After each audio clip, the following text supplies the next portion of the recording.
મોદી કહે છે કે મારી બહેનો તમારો ભાઈ બેઠો છે અત્યારે ભાઈ દિલ્હીમાં છે, ભારતમાં છે, ગુજરાતમાં છે, કઈ જગ્યાએ ભાઈ છે. આ બહેનોની સામું જુઓ ભાઈ, તમારી બહેનો પાણીમાં તરે છે. 4 દિવસથી તમારી બહેનોના ઘરમાં ખાવા પીવાનું નથી. તમારા ભાણિયાની સામું જુઓ.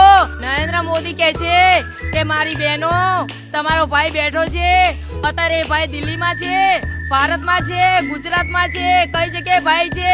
આ બહેનોની સામું જુઓ ભાઈ, તમારી બહેનો પાણીમાં તરે છે.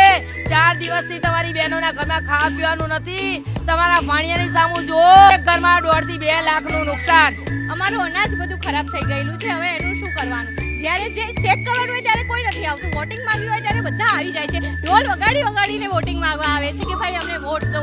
પણ જ્યારે હવે ચેક કરવાનું છે ત્યારે કેમ કોઈ નથી આવતું? નવો પરમારવાસ, ઠાકોરવાસ, નાયકવાસ, હરિજનવાસ, દરેક મેડલામાં પાણીનો પ્રોબ્લેમ છે. જ્યારે વોટિંગ લેવાની હોય ત્યારે અમારા પગે આ પડે છે, જય શ્રી કૃષ્ણ કરે છે. અમે બેઠા છીએ આજે 4 દિવસથી અમે લોકો એમના પગે પડીએ છીએ કે ભાઈ અમે પાણીમાં તરીએ છીએ, અમારી સામે જુઓ. અત્યારે જે મેયર છે એ પણ પોતે અંદર સફર કરી રહ્યા છે. હિતેશભાઈ, તમે આ વિસ્તારોની મુલાકાત લીધી, શું કહેવું છે? જે રીતે પાણીનો નિકાલ નહીં થયો અને કામગીરી ચાલુ છે અને અવશ્ય પાણી નીકળશે.